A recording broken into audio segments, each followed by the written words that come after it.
आइए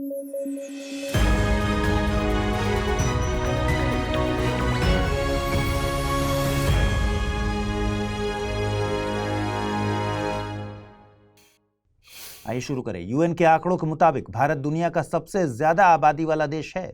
इस सबसे ज्यादा आबादी वाले देश का सबसे ज्यादा जनसंख्या वाला राज्य है उत्तर प्रदेश, और इस उत्तर प्रदेश राज्य में प्रयागराज स्थित लोक सेवा आयोग के सामने हजारों की तादाद में हाथों में तख्ती लिए पहुंचे हैं युवा। तेज नारों के साथ बैरिकेड तोड़ते ये युवा किसी राजनीतिक दल से ताल्लुक नहीं रखते, बल्कि आयोग के मुताबिक तो इन्हें राज्य की सबसे प्रतिष्ठित परीक्षा राज्य लोक सेवा आयोग की पीसीएस की प्रारंभिक परीक्षा अगले महीने दिसंबर में ही देना है। लेकिन फिर भी ये लोग सड़कों पर हैं और इनकी मांगे हैं इनका एग्जाम एक ही दिन और एक ही शिफ्ट में कराया जाए। आयोग के इस एग्जाम को एक ही दिन में न कराए जाने के पीछे के तर्कों को समझने से पहले एक बार इस एग्जाम को थोड़ा बैकग्राउंड से समझ लेते हैं। देखिए, जिस तरह केंद्र के स्तर पर केंद्रीय लोक सेवा आयोग है यानी यूपीएससी सिविल सर्विसेज एग्जाम के जरिए प्रशासनिक अधिकारियों का चुनाव करता है, वैसे ही राज्यों के स्तर पर राज्य लोक सेवा आयोग यही काम करता है। उत्तर प्रदेश राज्य लोक सेवा आयोग का मुख्यालय है प्रयागराज। एक समय प्रयागराज ही दिल्ली के बजाय सिविल सेवा परीक्षा का गढ़ माना जाता था। संवैधानिक प्रावधानों की बात करें तो भारतीय संविधान के अनुच्छेद 315 के मुताबिक इस अनुच्छेद के उपबंधों के अधीन रहते हुए संघ के लिए एक लोक सेवा आयोग और प्रत्येक राज्य के लिए एक लोक सेवा आयोग होगा। इसी अनुच्छेद में 2 या 2 से ज्यादा राज्यों के लिए ज्वाइंट पब्लिक सर्विस कमीशन के भी बारे में बात की गई है, उनके गठन की बात कही गई है। उत्तर प्रदेश लोक सेवा आयोग का गठन 1 अप्रैल 1937 को भारत सरकार अधिनियम 1935 की धारा 264 के तहत किया गया था। स्थापना के 2 दिन बाद Shri DL Drake Brockman ICS ने पहले अध्यक्ष के रूप में पदभार संभाला। उत्तर प्रदेश लोक सेवा आयोग राज्य स्तर पर संयुक्त अवर परीक्षा आयोजित कराता है। इस परीक्षा में 3 स्तर हैं। पहले स्तर पर प्रारंभिक परीक्षा, दूसरे स्तर पर लिखित परीक्षा और तीसरे स्तर पर इंटरव्यू आयोजित की जाती है। हालिया मामला प्रारंभिक परीक्षा से जुड़ा है। देखिए, उत्तर प्रदेश लोक सेवा आयोग की साल 2024 के लिए संयुक्त अवर परीक्षा की प्रारंभिक परीक्षा आयोजित होनी थी 17 मार्च 2024 को, लेकिन फरवरी 2024 में आयोग द्वारा आयोजित रिव्यू ऑफिसर यानी आरओ की परीक्षा का पेपर लीक हो गया। इसके बाद मार्च में आयोजित होने वाली इस परीक्षा को पोस्टपोन कर दिया गया था। फिर नई डेट आई 27 अक्टूबर, लेकिन चूंकि आयोग के ऊपर एक लीक प्रूफ एग्जाम कराने का भारी दबाव था तो आयोग इस डेट में भी एग्जाम आयोजित नहीं करा पाया। तब से लगातार ऊहापोह की स्थिति बनी हुई थी। कई तरह के चैनल्स के जरिए कई तरह की खबरें सामने आ रही थी। आयोग के अंदर से बाहर आने वाली ये कॉन्फिडेंशियल खबरें भी कई बार विद्यार्थियों का मनोबल तोड़ती हैं। खबर कितनी जरूरी है या गैर जरूरी, उससे किसी का फायदा होना है या नुकसान, ये बात मायने नहीं रखती, लेकिन ये बात मायने रखती है कि किसी संवैधानिक संस्था का नोटिस प्रॉपर चैनल के जरिए ना आकर किसी दूसरे माध्यम से आ रहा हो। जब इस तरह के नोटिसेज बाहर आ सकते हैं तो आयोग की कार्यप्रणाली की शुचिता पर सवाल खड़ा होना लाजमी है। ऊहापोह की स्थिति के बीच आयोग ने 5 नवंबर को जारी नोटिस में कहा कि प्रारंभिक परीक्षा 7 और 8 दिसंबर को 2 सत्रों में 41 जनपदों में आयोजित की जाएगी। इसके बाद से ही विद्यार्थियों में रोष है, जो आज सड़कों पर भी उतर आए हैं। आयोग ने फरवरी में आयोजित हुई आरओ की परीक्षा के लिए भी नोटिस जारी कर दिया है। यह परीक्षा 22 दिसंबर को 2 पालियों में और 23 दिसंबर को 1 पाली में आयोजित की जानी है। अभी हाल ही में आयोग ने इस परीक्षा में एक ही पेपर करवाने का नोटिस जारी किया था। तो ये परीक्षा 3 शिफ्ट में आयोजित होगी, मतलब इसमें पेपर के लेवल 3 होंगे, जिससे नॉर्मलाइजेशन का प्रभाव इस परीक्षा पर ज्यादा होगा। अब एक बार नॉर्मलाइजेशन का तरीका समझ लीजिए, जिसे लेकर एस्पिरेंट्स विरोध जता रहे हैं। जब एक या एक से ज्यादा शिफ्ट में परीक्षा होती है तो वहां नॉर्मलाइजेशन किया जाता है। हर दिन के पेपर सेट अलग अलग होते हैं और उनके सवाल भी अलग अलग होते हैं। ऐसे में एक शिफ्ट का पेपर कठिन हो सकता है और दूसरे शिफ्ट का आसान हो सकता है। इस तरह दोनों शिफ्ट्स की परीक्षा कभी समान लेवल की नहीं हो सकती। उस स्थिति में दोनों शिफ्ट को नॉर्मल करना होता है ताकि किसी को नुकसान ना हो, इसलिए नॉर्मलाइजेशन प्रक्रिया अपनाई जाती है। जितने ज्यादा शिफ्ट होते हैं नॉर्मलाइजेशन का असर उतना ज्यादा होता है। मेंस यानी लिखित परीक्षा में नॉर्मलाइजेशन की तरह की एक प्रणाली होती है स्केलिंग, जो कि पहले से लागू है, लेकिन इसे प्रीलिम्स में लागू करना स्टूडेंट्स के लिए बहुत बड़ा खतरा साबित होगा। एक ऐसा एग्जाम जिसमें 0.5 मार्क्स से भी आप बाहर हो जाते हैं और फिर पूरे साल उस प्रोसेस में शामिल होने का इंतजार करना होता है। उस एग्जाम में प्रीलिम्स में नॉर्मलाइजेशन को सिर्फ इसलिए लागू कर देना क्योंकि आयोग इतनी संख्या में एस्पिरेंट्स को एकोमोडेट नहीं कर पाएगा, ये तर्क कहां तक उचित है।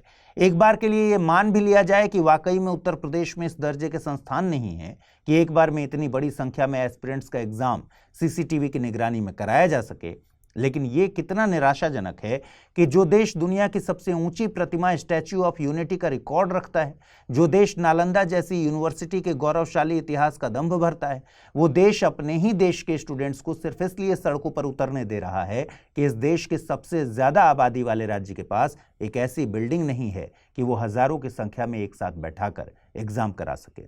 क्या हम एक ऐसा ऑडिटोरियम तैयार नहीं कर सकते जो दुनिया में सबसे ज्यादा संख्या में स्टूडेंट्स को बैठाने का वर्ल्ड रिकॉर्ड कायम कर दे? क्या ये हमारे देश को वैश्विक मंच पर स्टैच्यू ऑफ यूनिटी जितना रुतबा नहीं दिला पाएगा? मेरा यह मानना बिल्कुल नहीं है कि हमें अपने स्वतंत्रता सेनानियों को सम्मानजनक स्थान नहीं देना चाहिए। देश के गौरवशाली इतिहास को भरपूर सम्मान देना चाहिए, लेकिन जहां हम इतिहास को संजोने के लिए कई हजार करोड़ रुपए खर्च कर सकते हैं, तो क्या भविष्य की पीढ़ियों के लिए कई 100 करोड़ की बिल्डिंग नहीं बना सकते? लेकिन हमारी सरकारें ऐसा नहीं करती क्योंकि शिक्षा और उससे जुड़े मुद्दे इस देश के चुनावी मुद्दे नहीं हैं। स्टूडेंट्स के लिए बनी हिमायती संस्थाएं इनके मुद्दों को चुनावी मुद्दे बना ही नहीं पाती। ये देश जीडीपी का शिक्षा में होने वाला खर्च कितना है, इसे लेकर वोट नहीं देता। आज एस्पिरेंट्स ने विरोध जताया है, देखते हैं आयोग इस पर क्या फैसला लेता है। 11 नवंबर को मौलाना अबुल कलाम आजाद और आचार्य जेबी कृपलानी की जयंती मनाई जाती है। मौलाना अबुल कलाम आजाद स्वतंत्र भारत के पहले शिक्षा मंत्री थे, इसलिए इस दिन को राष्ट्रीय शिक्षा दिवस के तौर पर भी मनाया जाता है। मौलाना अबुल कलाम आजाद भारतीय राष्ट्रीय कांग्रेस के प्रमुख नेता, लेखक और स्वतंत्रता सेनानी थे। उनके कार्यकाल के दौरान 1951 में देश के पहले इंडियन इंस्टीट्यूट ऑफ टेक्नोलॉजी यानी IIT का गठन हुआ। साथ ही 1953 में यूनिवर्सिटी ऑफ ग्रांट कमीशन अस्तित्व में आया। साथ ही AICTE यानी all India council for technical education भी उनके ही कार्यकाल में गठित हुई। इसके अलावा जामिया मिलिया इस्लामिया के स्थापना में भी उनकी अहम भूमिका रही। उन्होंने उर्दू में एक वीकली जर्नल अल हिलाल की शुरुआत की थी। वे भारतीय राष्ट्रीय कांग्रेस के सबसे युवा अध्यक्ष थे। उन्हें 1992 में मरणोपरांत भारत रत्न सम्मान से नवाजा गया था। जीवट राम भगवान दास कृपलानी को आचार्य कृपलानी के नाम से जाना जाता है। वे महान गांधीवादी और समाज सुधारक थे। वे भारतीय राष्ट्रीय कांग्रेस के अध्यक्ष 1946 में बने और देश की स्वतंत्रता तक इस पद पर रहे। उन्हें आचार्य की उपाधि से गुजरात विद्यापीठ में अध्यापन के दौरान नवाजा गया था। राष्ट्रीय शिक्षा दिवस भारत के भविष्य को शेप करने में शिक्षा की महत्ता को बताता है। भारत सरकार ने शिक्षा के लिए कई अहम कदम उठाए हैं। इसमें एक बेहद अहम कदम है 86वां संविधान संशोधन अधिनियम, जिसके जरिए शिक्षा को अनुच्छेद 21A के तहत मौलिक अधिकार के तौर पर शामिल किया गया है। राष्ट्रीय शिक्षा नीति 2020 को यूनियन कैबिनेट के द्वारा जुलाई 2020 में ही मंजूरी दी गई है। ये शिक्षा नीति भारत की ओवरऑल शिक्षा प्रणाली में सुधार के साथ 21वीं सदी की जरूरतों के लिहाज से तैयार की गई है। इसके अलावा PM श्री यानी प्रधानमंत्री स्कूल्स फॉर राइजिंग इंडिया, इस योजना को सितंबर 2022 में मंजूरी दी गई थी। ये एक सेंट्रली स्पॉन्सर्ड स्कीम है। इस योजना के तहत 14,500 से ज्यादा स्कूलों को इन स्कूल में गुणवत्ता वाली शिक्षा मुहैया कराई जानी है। साथ ही ऐसे कौशल को उभारने की कोशिश की जाएगी जो 21वीं सदी में मददगार हों। इसके अलावा समग्र शिक्षा योजना को cabinet committee of economic affairs ने 2026 तक एक्सटेंड किया है। योजना 2021-22 से शुरू होकर 2026 तक लागू रहेगी। इसे समग्र शिक्षा स्कीम 2.0 नाम दिया गया है। इसे प्री स्कूल से शुरू करके 12वीं तक शिक्षा के हॉलिस्टिक डेवलपमेंट के लिए लॉन्च किया गया है। सरकार ने उल्लास वित्त वर्ष 2022 से 27 के लिए एक सेंट्रली स्पॉन्सर्ड स्कीम लॉन्च की है।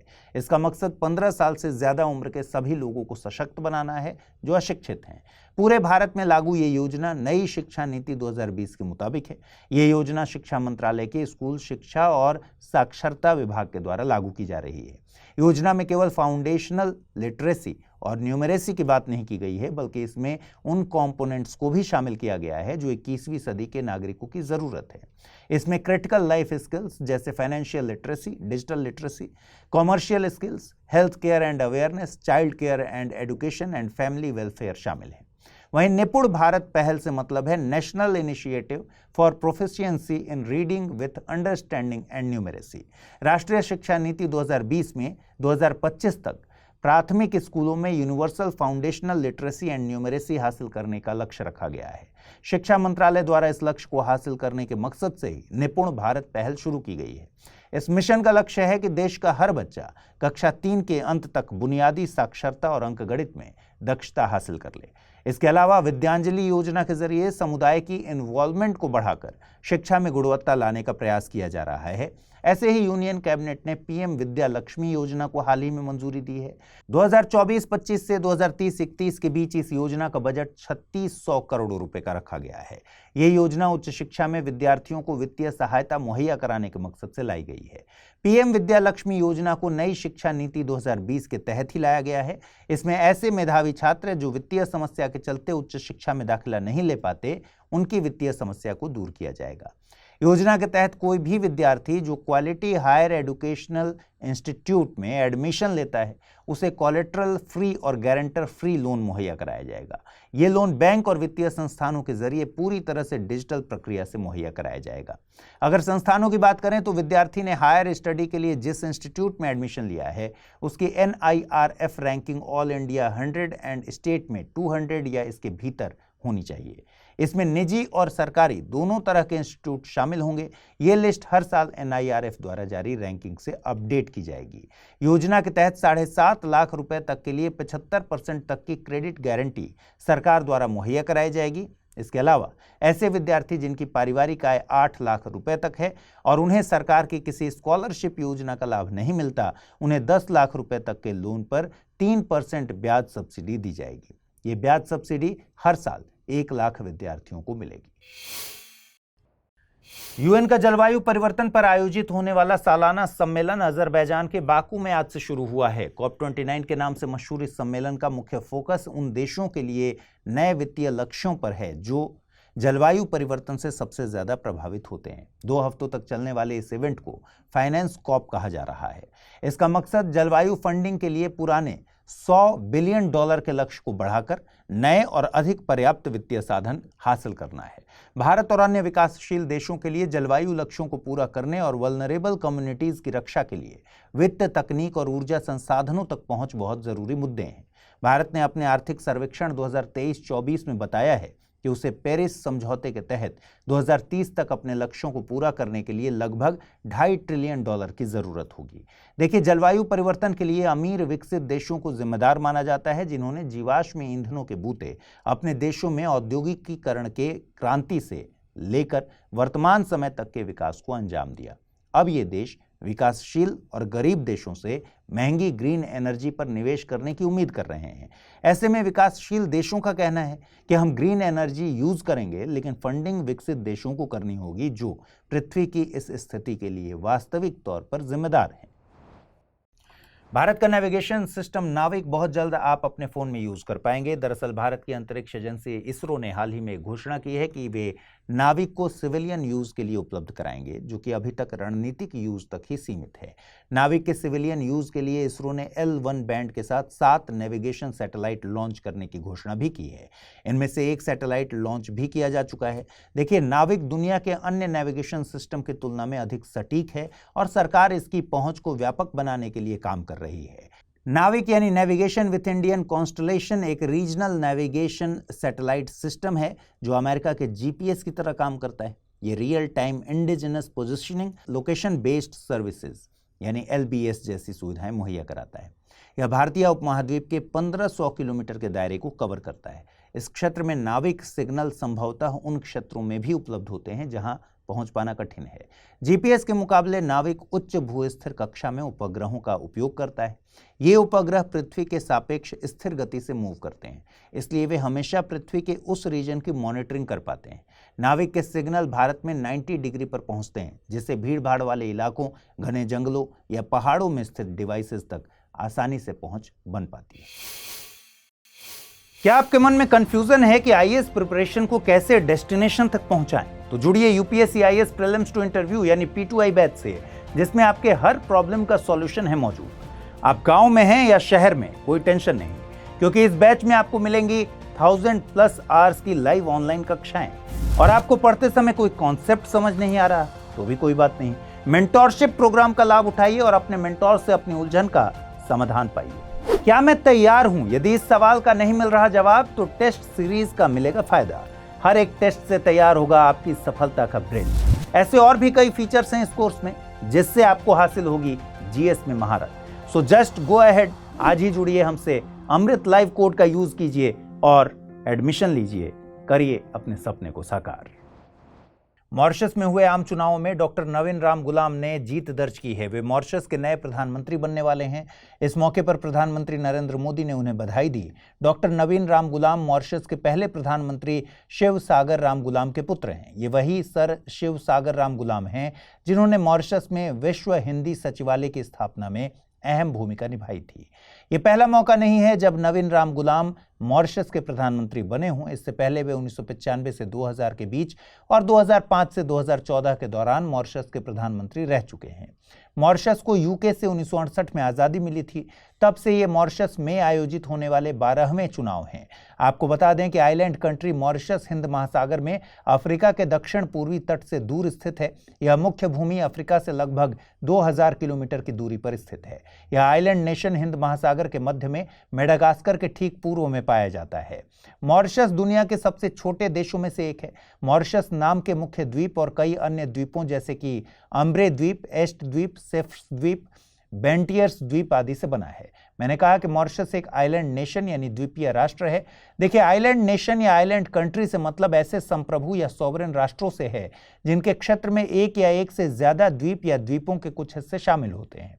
जैसे कि ग्रीनलैंड दुनिया का सबसे बड़ा आइलैंड है, लेकिन आइलैंड नेशन नहीं है क्योंकि ग्रीनलैंड डेनमार्क का एक आइलैंड है और डेनमार्क एक देश है। ऐसे ही अंडमान निकोबार एक आइलैंड है लेकिन आइलैंड नेशन नहीं, क्योंकि अंडमान निकोबार भारत का आइलैंड है और भारत एक देश है।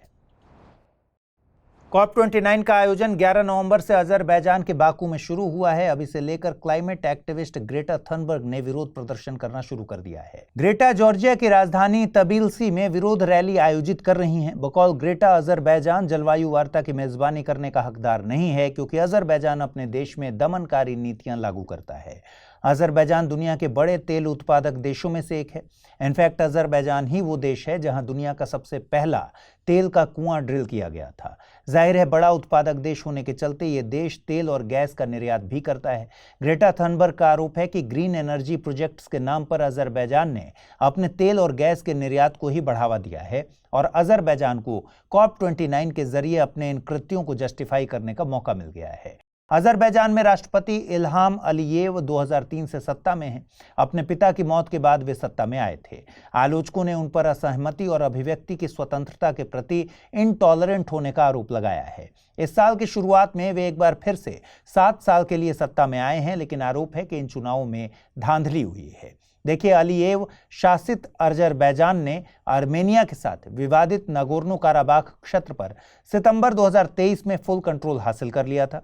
इससे अलीयेव की पॉपुलैरिटी काफी बढ़ गई थी। इसी का फायदा उठाते हुए समय से पहले चुनाव घोषित कर दिए गए और एज एक्सपेक्टेड अलीयेव चुनाव जीत भी गए। गौरतलब है कि अजरबैजान और आर्मेनिया दक्षिणी कॉकेशस क्षेत्र में स्थित हैं, जो कि पूर्वी यूरोप और पश्चिमी एशिया का क्षेत्र है। ये दोनों देश सोवियत संघ का हिस्सा रहे थे। सोवियत संघ के समय ही आर्मेनियाई बहुसंख्यक आबादी वाले नागोर्नो काराबाख क्षेत्र को अजरबैजान का हिस्सा बना दिया गया था। अंतर्राष्ट्रीय स्तर पर नागोर्नो काराबाख पर अजरबैजान को ही मान्यता हासिल है। 1988 में इस क्षेत्र में बसे आर्मेनियाई लोगों ने आर्मेनिया शासन की मांग शुरू कर दी। इस क्षेत्र को रिपब्लिक ऑफ आर्ट्सक घोषित किया गया। इसके बाद से इस क्षेत्र में नस्लीय हिंसा का एक दौर शुरू हुआ, जो कि सोवियत संघ के विघटन के बाद अजरबैजान और आर्मेनिया के बीच युद्ध में बदल गया।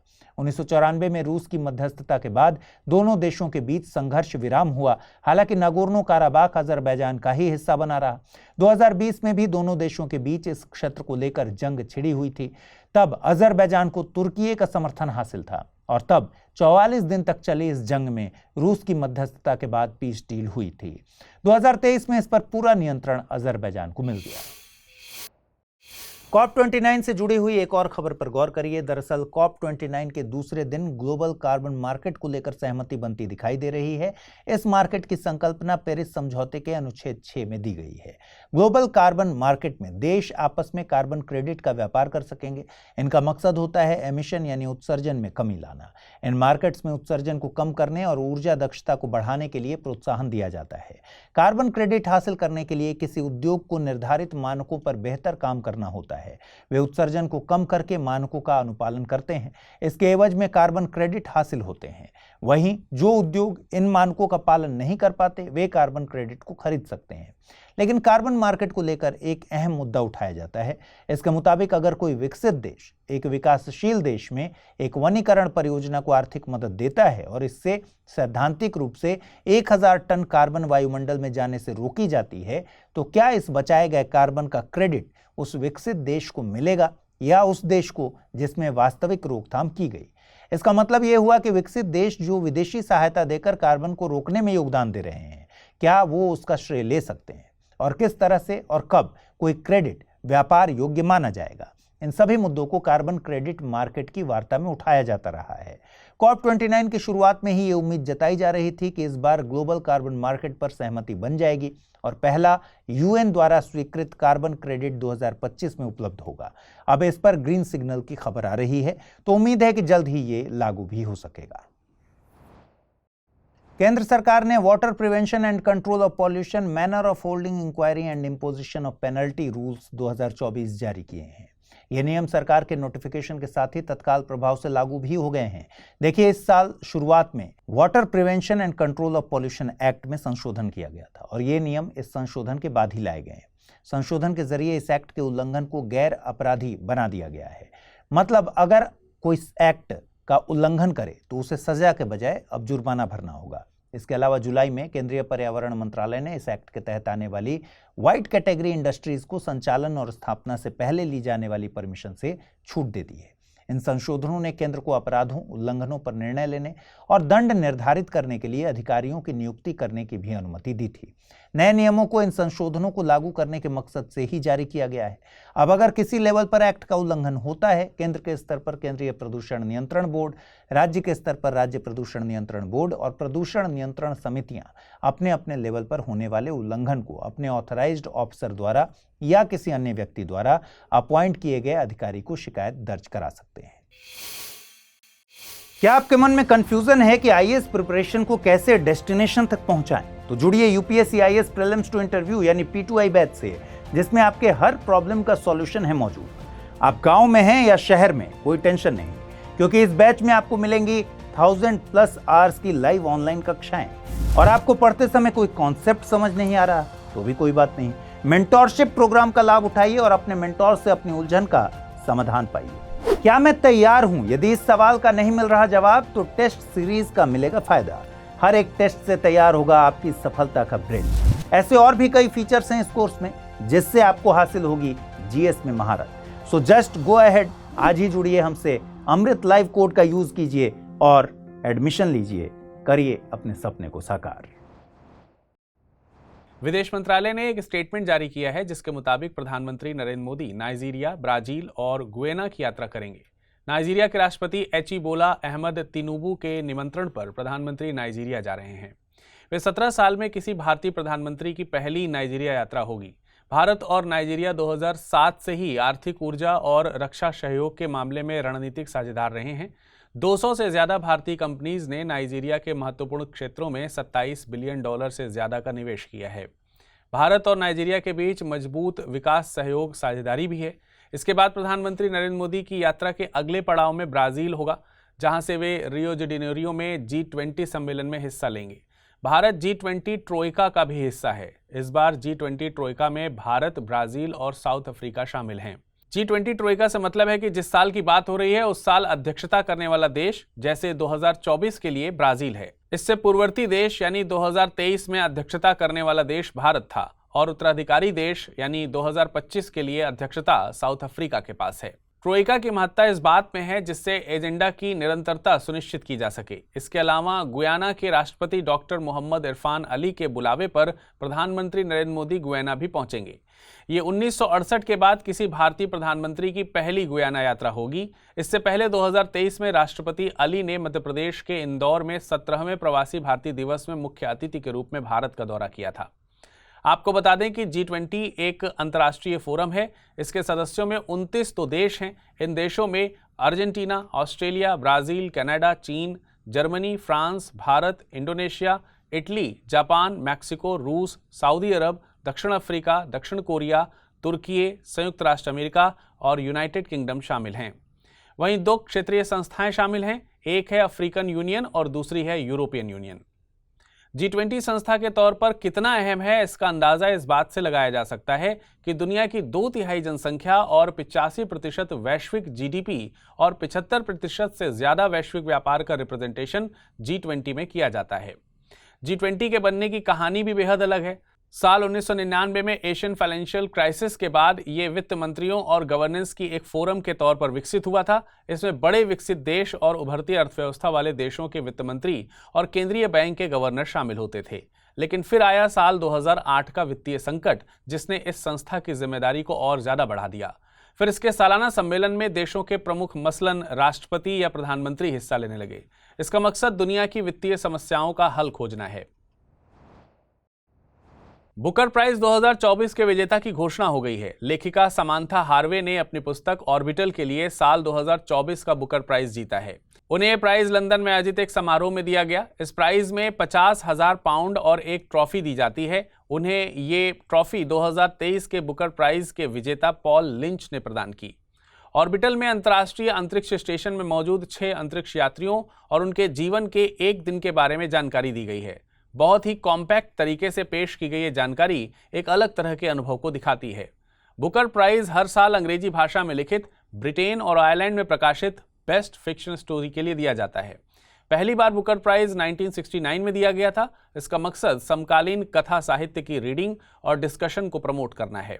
अब यहाँ पर एक और बात समझिए, बुकर प्राइज और इंटरनेशनल बुकर प्राइज में अंतर होता है। 2024 का इंटरनेशनल बुकर प्राइज जेनी एर्पनेबेक द्वारा लिखित और माइकल हॉफमैन द्वारा अनुवादित पुस्तक कैरोस को दिया गया है। इंटरनेशनल बुकर प्राइज हर साल ब्रिटेन या आयरलैंड में प्रकाशित और अंग्रेजी भाषा में अनुवादित पुस्तक के लिए दिया जाता है। यूएसए के नवनिर्वाचित राष्ट्रपति डोनाल्ड ट्रंप को सुर्खियों में बने रहना आता है। वे तब भी खबरों में छाए रहते थे जब वे यूएसए के राष्ट्रपति नहीं थे, और अब भी चुनावों में जीत के बाद वे एक बार फिर से चर्चाओं में हैं। उन्होंने अपनी सरकार में एक नया विभाग डिपार्टमेंट ऑफ गवर्नमेंट एफिशिएंसी यानी डॉग का गठन किया है। अहम बात यह है कि इस डिपार्टमेंट को बिलियनियर एलॉन मस्क और विवेक रामास्वामी लीड करेंगे। विवेक रामास्वामी रिपब्लिक पार्टी की तरफ से यूएसए के राष्ट्रपति पद के दावेदार भी रह चुके हैं, लेकिन उन्होंने अपनी दावेदारी वापस ले ली थी। विवेक रामास्वामी एक भारतीय अमेरिकी उद्योगपति हैं। वे डोनाल्ड ट्रंप के पक्के सपोर्टर हैं। एलॉन मस्क भी ट्रंप के कट्टर समर्थक हैं। वे उनके कैंपेन में भी जोर शोर से शामिल हुए थे। मस्क ने ट्रंप को चुनाव के लिए $100 मिलियन से ज्यादा का डोनेशन भी दिया था। आपको बता दें कि डॉग का मकसद प्रभावी शासन में आने वाली नौकरशाही की मुश्किलों को दूर करना है। यह विभाग रेगुलेशंस को कम करेगा। इसके अलावा यह सरकार द्वारा होने वाले गैर जरूरी खर्चे को कम करेगा। साथ ही फेडरल एजेंसीज को रेगुलेट करना भी इस डिपार्टमेंट का एक मकसद है। सुप्रीम कोर्ट ने बुलडोजर जस्टिस पर कड़ी गाइडलाइंस जारी की है। देखिए, सितंबर 2024 में कोर्ट ने इस मामले पर तीखी टिप्पणी की थी। तब इस मामले पर गाइडलाइंस जारी करने की बात भी कही गई थी। इस मामले में जस्टिस BR गवई ने कहा है कि एक घर होना एक ऐसी लालसा है जो कभी खत्म नहीं होती। हर परिवार का सपना होता है कि उसका अपना एक घर हो। उन्होंने कहा कि महिलाओं और बच्चों को बेघर होते देखना दुखद है। कोर्ट ने साफ किया कि किसी भी तरह का डेमोलिशन संपत्ति के मालिक को बिना 15 दिन की पूर्व सूचना के साथ नहीं किया जा सकता। यह डेमोलिशन भी सांवैधिक गाइडलाइंस को फॉलो किए बिना नहीं किया जा सकता। कोर्ट ने कहा कि डेमोलिशन के नोटिस में डिटेल में डेमोलिशन के कारणों को मेंशन करना होगा। साथ ही किस लेवल पर उल्लंघन हुआ है यह भी नोटिस में बताना होगा।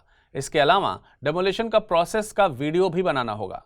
कोर्ट ने कहा कार्यपालिका किसी व्यक्ति को अपराधी घोषित नहीं कर सकती है, ना ही किसी मामले में जज बन सकती है। कार्यपालिका किसी दोषी व्यक्ति की संपत्ति को डिमोलिश करने का अधिकार नहीं रखती। आपने अक्सर सुना होगा कि कुछ राज्यों में किसी व्यक्ति पर अपराध लगने के साथ ही उनके घरों को बुलडोजर से डेमोलिश कर दिया जा रहा था, और यह काम किसी गैर विधिक तरीके से नहीं बल्कि सरकार के ऑफिशियल्स द्वारा किया जाता है। इसे ही बुलडोजर जस्टिस का नाम दिया जाता है। भारत की न्याय व्यवस्था किसी व्यक्ति को तब तक अपराधी नहीं मानती जब तक कि क्राइम प्रूव ना हुआ हो। ऐसे में तुरंत बुलडोजर जस्टिस की अवधारणा भारत जैसे लोकतांत्रिक देश में फिट नहीं बैठती। सुनने में तो त्वरित कार्रवाई जैसा लगता है, लेकिन जहां न्याय और कानून की प्रक्रिया में इतनी पेचीदगी हो, वहां ऐसे सिस्टम सही नहीं बैठते। कोर्ट ने इस मामले में शक्ति पृथक्करण के सिद्धांत को भी दोहराया है। शक्ति पृथक्करण सिद्धांत के मुताबिक लोकतंत्र का हर स्तंभ, मसलन कार्यपालिका, विधायिका और न्यायपालिका, अपने कार्यों को अलग अलग और अलग संस्था के तौर पर करें।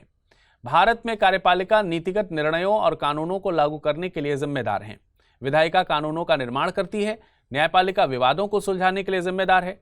शक्ति का पृथक्करण का सिद्धांत भारतीय संविधान के मूलभूत सिद्धांत का एक हिस्सा भी है। इसका मतलब यह हुआ कि ऐसा कोई कानून या संशोधन पारित नहीं किया जा सकता जो इस सिद्धांत को सीमित करता हो। क्या आपके मन में कंफ्यूजन है कि आईएएस प्रिपरेशन को कैसे डेस्टिनेशन तक पहुंचाएं? तो जुड़िए UPSC IAS prelims to interview यानी P2I बैच से, जिसमें आपके हर प्रॉब्लम का सॉल्यूशन है मौजूद। आप गांव में हैं या शहर में, कोई टेंशन नहीं, क्योंकि इस बैच में आपको मिलेंगी 1000+ आवर्स की लाइव ऑनलाइन कक्षाएं। और आपको पढ़ते समय कोई कॉन्सेप्ट समझ नहीं आ रहा तो भी कोई बात नहीं, मेंटोरशिप प्रोग्राम का लाभ उठाइए और अपने मेंटोर से अपनी उलझन का समाधान पाइए। क्या मैं तैयार हूं? यदि इस सवाल का नहीं मिल रहा जवाब तो टेस्ट सीरीज का मिलेगा फायदा। हर एक टेस्ट से तैयार होगा आपकी सफलता का ब्रिज। ऐसे और भी कई फीचर्स हैं इस कोर्स में जिससे आपको हासिल होगी जीएस में महारत। सो जस्ट गो अहेड, आज ही जुड़िए हमसे, अमृत लाइव कोड का यूज कीजिए और एडमिशन लीजिए, करिए अपने सपने को साकार। प्रयागराज में 3 दिन चले आंदोलन के बाद आखिरकार चौथे दिन सरकार और आयोग ने एस्पिरेंट्स की मांगें मान ली हैं। आंदोलनरत और इस मांग का समर्थन कर रहे सभी को बहुत बहुत बधाई। सरकार और आयोग को भी बधाई, जिन्होंने देर से ही सही लेकिन आखिरकार एस्पिरेंट्स की जायज मांगों को माना। यही लोकतंत्र की खूबसूरती है कि जनता अपनी मांगें स्वतंत्र तौर पर रख सके और जनता के चुने हुए बाशिंदे इस पर विचार करें। हालांकि इस दौरान प्रशासन द्वारा छात्रों पर की गई पुलिस कार्रवाई एक लोकतांत्रिक देश में आंदोलन को खत्म कराने का सही तरीका नहीं था। उम्मीद है कि शासन इस पर भी विचार करेगा। आयोग ने पीसीएस परीक्षा और रिव्यू ऑफिसर यानी आरओ एग्जाम दोनों को लेकर नोटिस जारी कर दिया है। आयोग द्वारा जारी नोटिस के मुताबिक सम्मिलित राज्य प्रवर अधीनस्थ सेवा परीक्षा की विशिष्टता को देखते हुए आयोग ने परीक्षा को पहले की तरह एक ही दिन में कराने का निर्णय लिया है। अब जब परीक्षा एक ही दिन में होगी तो नॉर्मलाइजेशन की प्रोसेस का सवाल ही नहीं उठता। ऐसे ही आरओ के एग्जाम के लिए जारी नोटिस में कहा गया है कि इसमें शामिल होने वाले परीक्षार्थियों की संख्या 10 लाख से ज्यादा है, इसलिए आयोग ने इसके लिए एक समिति गठित की है जो बहुत जल्द इस पर विचार करके अपनी रिपोर्ट पेश करेगी। आरओ ही वो एग्जाम है जो फरवरी में आयोजित हुआ था और जिसके पेपर लीक के चलते पीसीएस की परीक्षा को पोस्टपोन करना पड़ा था। मीडिया खबरों के मुताबिक उत्तर प्रदेश के मुख्यमंत्री योगी आदित्यनाथ ने खुद इस मामले में संज्ञान लेते हुए उत्तर प्रदेश लोक सेवा आयोग से बातचीत की। मुख्यमंत्री की पहल पर ही पीसीएस प्रारंभिक परीक्षा को एक दिन में कराने का निर्णय लिया गया है। हालांकि अभी परीक्षा के लिए डेट नोटिस में मेंशन नहीं है, लेकिन आप अपनी तैयारी जारी रखिए। परीक्षा अब जिस दिन भी हो, आप सबको मेरी तरफ से सफलता की शुभकामनाएं। वैज्ञानिकों ने कोरल्स को लेकर एक बड़ी खोज की है। दरअसल वैज्ञानिकों ने दावा किया है कि उन्होंने प्रशांत महासागर में स्थित सोलोमन द्वीप के नजदीक दुनिया के सबसे बड़े कोरल्स की खोज की है। सोलोमन द्वीप के नजदीक स्थित इस क्षेत्र को 3 सिस्टर्स के नाम से जाना जाता है।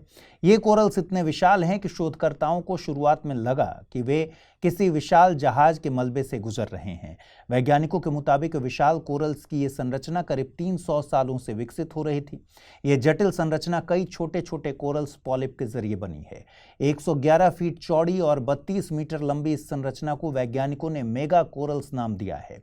देखिए, अभी तक सबसे बड़े कोरल्स का रिकॉर्ड यूएसए के समोआ में स्थित बिग मोमा को हासिल था। मेगा कोरल्स आकार में बिग मोमा से 3 गुना बड़ा है। आपको बता दें कि कोरल्स को आमतौर पर समुद्री फूल समझा जाता है, पर ये छोटे छोटे जीव होते हैं जिन्हें कोरल्स पॉलिप्स कहा जाता है। कोरल्स में स्पाइन नहीं होती, इसलिए इन्हें इनवर्टिब्रेट्स माना जाता है। कोरल्स एक प्रकार की एल्गी जिसे जूज़ैंथेले कहा जाता है, उसके साथ सहजीवी सिम्बायोटिक संबंध में रहते हैं।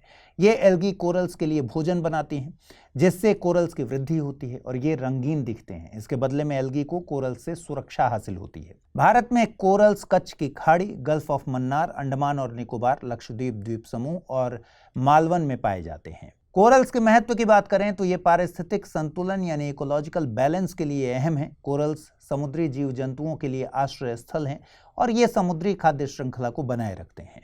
कोरल्स रीफ्स समुद्र की लहरों से टकराकर तटीय क्षेत्रों को कटाव से बचाते हैं। कोरल्स का क्षेत्र पर्यटन के लिहाज से अहम होता है, जो स्थानीय अर्थव्यवस्था को लाभ पहुंचाता है। कोरल्स में ऐसे कई तत्व होते हैं जिनका उपयोग दवाओं के विकास में किया जाता है। कोरल्स जलवायु परिवर्तन के चलते गंभीर खतरे का सामना कर रहे हैं। बढ़ता समुद्री तापमान, प्रदूषण, समुद्र के पानी की अम्लीयता में वृद्धि और कोरल ब्लीचिंग जैसी समस्याओं के कारण कोरल्स तेजी से नष्ट हो रहे हैं। जब कोरल्स पर ताप, प्रकाश और पोषण जैसी स्थितियों में बदलाव के कारण दबाव पड़ता है तो कोरल्स जूज़ैंथेले एल्गी के साथ सहजीविता यानी सिम्बायोटिक रिलेशन को खत्म कर देते हैं, जिससे ये सफेद रंग में तब्दील हो जाते हैं। यह घटना कोरल ब्लीचिंग कहलाती है। कोरल ब्लीचिंग के लिए जिम्मेदार कारकों में महासागरों के तापमान में वृद्धि, प्रदूषित अपशिष्टों का महासागरों में बहाया जाना, सनलाइट का अधिक एक्सपोजर शामिल है। 14 नवंबर को भारत के पहले प्रधानमंत्री पंडित जवाहरलाल नेहरू की जयंती मनाई जाती है। इस मौके पर देश भर में उन्हें याद किया गया। चाचा नेहरू के नाम से प्रसिद्धि के चलते उनके जन्मदिन को बाल दिवस के तौर पर मनाया जाता है। वो बच्चों को फ्यूचर सिटीजन्स का दर्जा देते थे। उनका जन्म 14 नवंबर 1889 को इलाहाबाद यानी वर्तमान प्रयागराज में हुआ था।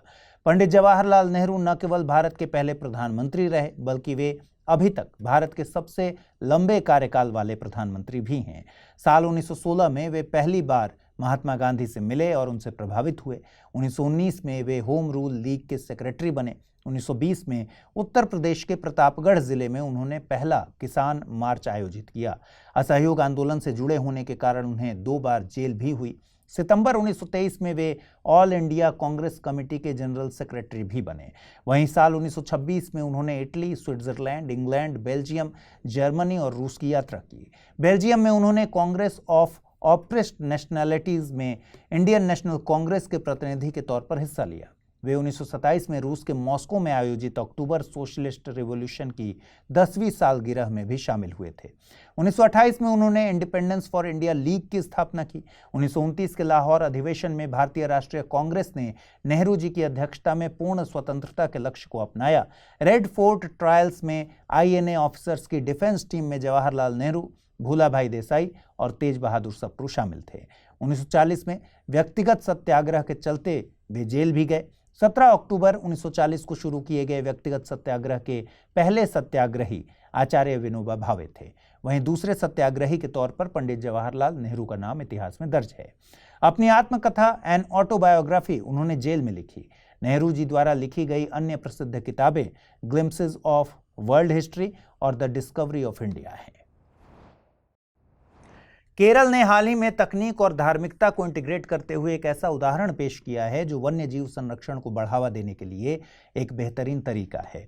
दरअसल केरल के कन्नूर जिले में स्थित अडियार श्री वडकुंबत शिव विष्णु मंदिर भगवान शिव और भगवान विष्णु दोनों को समर्पित एक महत्वपूर्ण धार्मिक स्थल है। यह मंदिर अपने पारंपरिक त्योहारों और अनुष्ठानों के लिए प्रसिद्ध है। हाल ही में मंदिर चर्चा में आया है क्योंकि मंदिर ने वडकुंबदा शंकर नारायण नाम के एक मैकेनिकल हाथी को अपने समारोह में जीवित हाथी की जगह इस्तेमाल किया। ये पहल people for the ethical treatment of animals PETA India के सहयोग से की गई।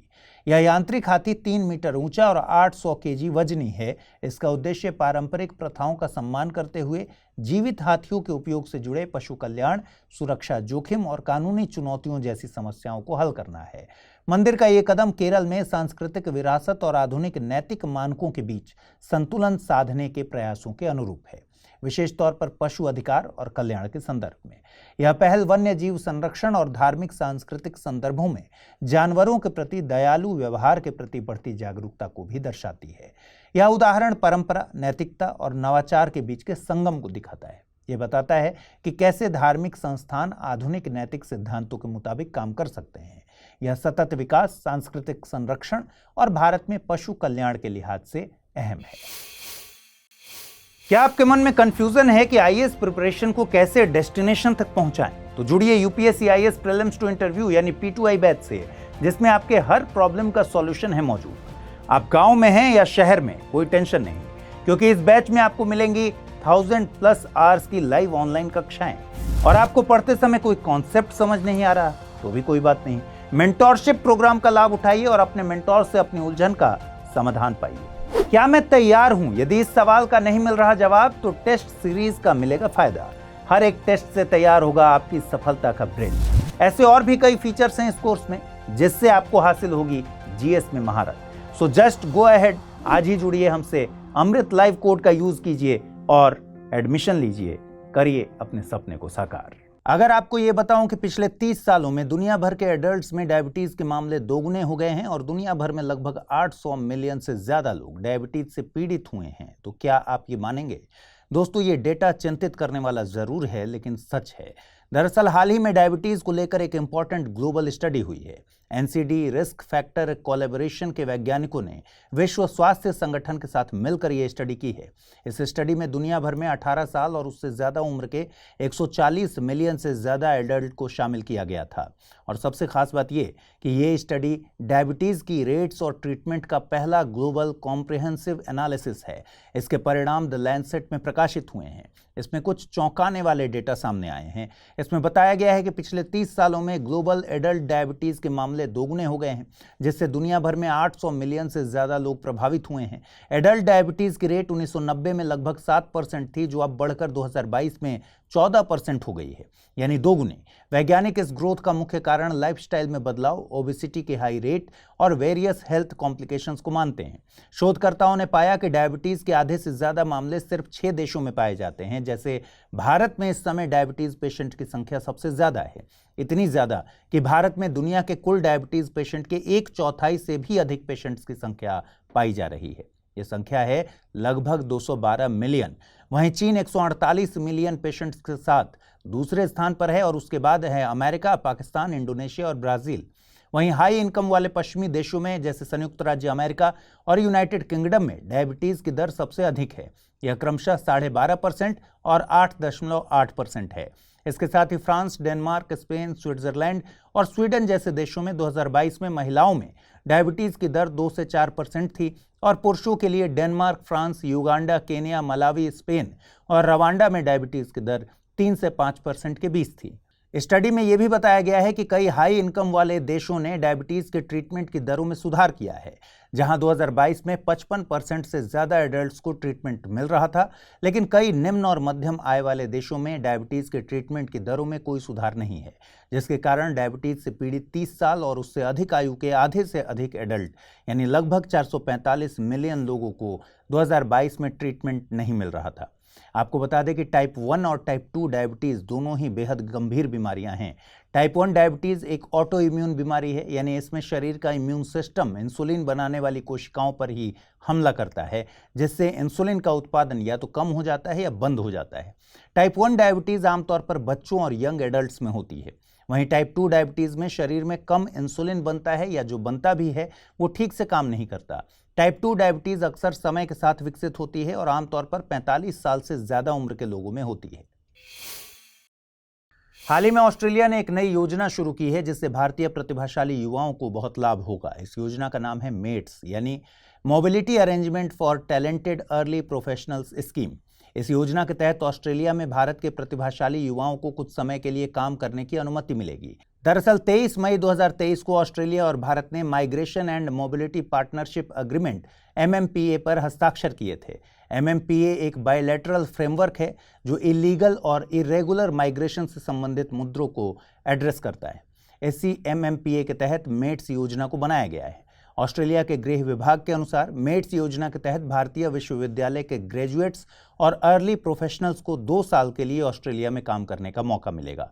अब एक स्वाभाविक सवाल आता है कि मेट्स योजना के अंदर कौन आवेदन कर सकता है। तो आपको बता दें कि मेट्स योजना में शरीक होने के लिए कुछ शर्तें हैं। पहली शर्त यह है कि यह योजना उन इंडियंस के लिए है जो 30 साल या उससे कम उम्र के हैं। दूसरी शर्त यह है कि इस योजना में वही इंडियन स्टूडेंट भाग ले सकते हैं जिन्होंने इसके पहले मेट्स योजना के तहत लाभ नहीं उठाया हो। तीसरी शर्त इंग्लिश लैंग्वेज स्किल्स से रिलेटेड है।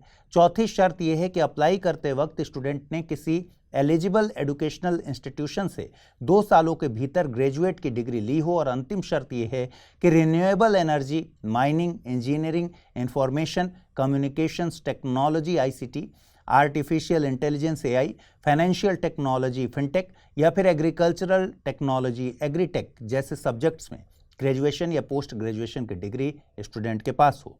अब एक सवाल यह भी है कि इंडिया की कौन सी यूनिवर्सिटी के स्टूडेंट्स एलिजिबल होंगे। तो आपको बता दें कि national institutional ranking framework NIRF ranking 2024 में शामिल टॉप 100 यूनिवर्सिटी के ग्रेजुएट इस योजना के लिए एलिजिबल होंगे। आज 15 नवंबर को प्रधानमंत्री ने बिरसा मुंडा की जयंती पर उन्हें याद किया। आपको बता दें 15 नवंबर को जनजातीय गौरव दिवस के रूप में भी मनाया जाता है। आइए बिरसा मुंडा की जयंती पर उनके योगदान के बारे में बात करते हैं। बिरसा मुंडा का जन्म 15 नवंबर 1875 को वर्तमान भारत के झारखंड राज्य में खूंटी जिले के उलिहातू गांव में हुआ था। बिरसा मुंडा छोटा नागपुर पठार क्षेत्र के मुंडा जनजाति से बिलोंग करते थे। हालांकि बिरसा मुंडा तब महान बिरसा मुंडा बने जब उन्होंने अंग्रेजों की दमनकारी नीतियों के खिलाफ खुलकर विरोध करना शुरू कर दिया। दरअसल उस समय अंग्रेजों ने छोटा नागपुर में एक नई भूमि बंदोबस्त प्रणाली शुरू की थी जिसे जमींदारी व्यवस्था कहते थे। ये व्यवस्था आदिवासियों के लिए ठीक नहीं थी। यहाँ इस इलाके में इसके पहले आदिवासी व्यवस्था खुटकट्टी चलती थी। खुटकट्टी व्यवस्था में आदिवासी लोगों का जमीन पर संयुक्त स्वामित्व का कॉन्सेप्ट होता था, यानी मालिक कोई एक ना होकर पूरा का पूरा कबीला होता था। इस सिस्टम में मुंडा आदिवासी आमतौर पर जंगलों को साफ करते हैं और जमीन को खेती के लिए तैयार करते हैं। जब अंग्रेजों की जमींदारी व्यवस्था आई तो खुटकट्टी सिस्टम प्रभावित हो गया। अंग्रेजों की इस नई व्यवस्था के कारण साहूकारों, जमींदारों और व्यापारियों जैसे बाहरी लोगों ने आदिवासियों की जमीन हड़प ली और वो आदिवासी जो पहले संयुक्त मालिक हुआ करते थे वो मजदूर बन गए, वो भी भूमिहीन मजदूर। अब यही भोले भाले आदिवासी पेट पालने के लिए जमींदारों के नीचे काम करने को मजबूर हो गए। इन पर अन्याय भी खूब होता था, प्रताड़ना भी दी जाती थी। जैसे जमींदार अक्सर इनसे बंधुआ मजदूरी या जबरन मजदूरी भी करवाते थे, ठीक पैसा भी नहीं देते थे और अमानवीय दशाओं में काम करवाते थे। इन्हीं सब शोषण के खिलाफ बिरसा मुंडा खड़े हुए और एक मुंडा विद्रोह शुरू हुआ। इस विद्रोह को स्थानीय भाषा में उलगुलान भी कहा जाता है। यह आंदोलन बाहरी व्यक्तियों के खिलाफ था जिन्हें दीकू कहा जाता था। यही बाहरी व्यक्ति जमीन पर कब्जा करते थे, शोषण करते थे, धर्मांतरण करते थे और आदिवासियों को सताते थे। यह विद्रोह 1894 से शुरू हुआ था और 1 साल बाद बिरसा मुंडा ने एक स्वतंत्र मुंडा राज की स्थापना भी कर ली थी।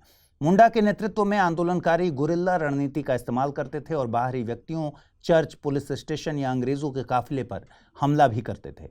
कुछ साल तक यह आंदोलन अपने पूरे शबाब में चला, लेकिन मार्च 1900 में अंग्रेजों ने बिरसा मुंडा को गिरफ्तार कर लिया। उन्हें जेल में डाल दिया गया और कुछ महीने बाद हैजा के कारण उनकी मृत्यु हो गई। बिरसा मुंडा भले ही चल बसे थे, लेकिन उनका मकसद हर आदिवासी के दिल में सांस ले रहा था। आगे चलकर बिरसा मुंडा और मुंडा विद्रोह का ये प्रभाव पड़ा कि अंग्रेजों ने 1908 का छोटा नागपुर काश्तकारी CNT अधिनियम लागू किया। इनमें कई प्रावधान थे जो आदिवासियों के हित में थे, जैसे इसमें आदिवासी भूमि को गैर आदिवासियों को हस्तांतरित करने पर प्रतिबंध लगा दिया गया। इसमें जल, जंगल और जमीन से रिलेटेड आदिवासियों के परंपरागत अधिकारों को पहचान दी गई। कुल मिलाकर इस कदम से आदिवासी समुदाय के भूमि अधिकारों की रक्षा की गई। आदिवासी समुदायों के हित में जान न्यौछावर करने के कारण बिरसा मुंडा को भारतीय स्वतंत्रता सेनानी या आदिवासी नेता या धार्मिक सुधारक से बढ़कर भगवान कहा जाता है। इसी योगदान को मेन स्ट्रीम में लाने के लिए 2021 में भारत सरकार ने 15 नवंबर यानी बिरसा मुंडा की जयंती को जनजातीय गौरव दिवस के रूप में मनाने की घोषणा भी की। अभी UPPSC ROARO विवाद थमा ही था कि हाईकोर्ट ने एक मामले में समीक्षा अधिकारी जैसे पदों के लिए हुई भर्ती को एक बड़ा चौंकाने वाला स्कैम बता दिया है। इसके साथ ही इन भर्तियों की जांच के लिए हाईकोर्ट ने CBI को मोर्चा संभालने को कहा है और सिस्टम की ईमानदारी और भाई भतीजावाद पर तमाम सवाल भी उठाए हैं। आइए समझते हैं क्या है पूरा मामला।